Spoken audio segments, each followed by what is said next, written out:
Hello বন্ধুরা, সবাই কেমন আছো? Good afternoon. সবাই ভালো আছো?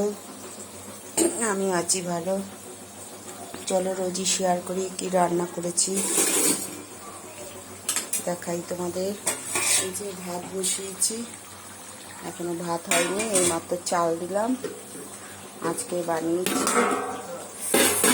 প্রচণ্ড গরম মসুর ডালের বড়া করে আলু দিয়ে চিংড়ি মাছ দিয়ে তরকারিতে এক ফোঁটা ঝোল নেই, সব শুকিয়ে গেছে, বড়া টেনে নিয়েছে।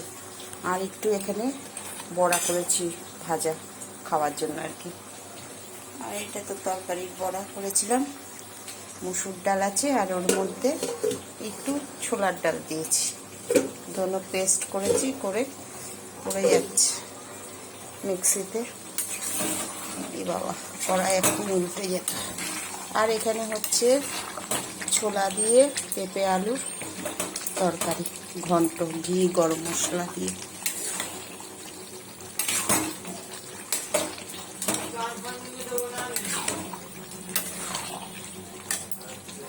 ঘি গরম মশলা দিয়ে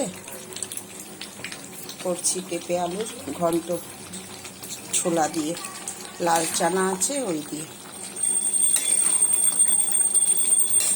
আচ্ছা, আর একবার দেখিয়ে দিই। এখানে করেছি বড়া, এগুলো কালকের একটু আছে। আর দুপুরবেলা ওর বাবা খেতে এসেছিল 12টার সময়, লাঞ্চে অল্প ভাত করেছিলাম। আর এখানে করেছি, আর একবার দেখিয়ে দিই, মসুর ডালের বড়া দিয়ে চিংড়ি মাছ দিয়ে আলু দিয়ে তরকারি করেছি। আর এটা একটু ভাজা, মানে ভাত দিয়ে খাওয়ার জন্য বড়া করেছি। ওটা তো তরকারি করেছি। ভাত বসিয়ে দিয়েছি, দেরি করে বসিয়েছি। এগুলো সব রেডি করতে করতে দেরি হয়ে গেছে, এই জন্য ভাতটা দেরি করে বসিয়েছি। আর এখানে লাল চানা দিয়ে ঘি গরম মশলা দিয়ে আলু পেঁপের তরকারি। আর এটা আমার বন্ধুর জন্য একটু তরকারি পাঠাবো, তাই উঠিয়ে রেখেছি।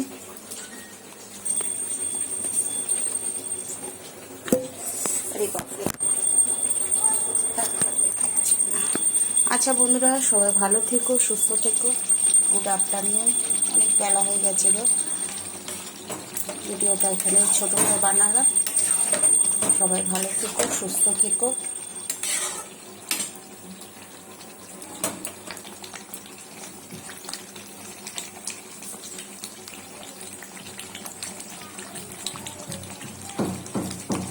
Tata, by.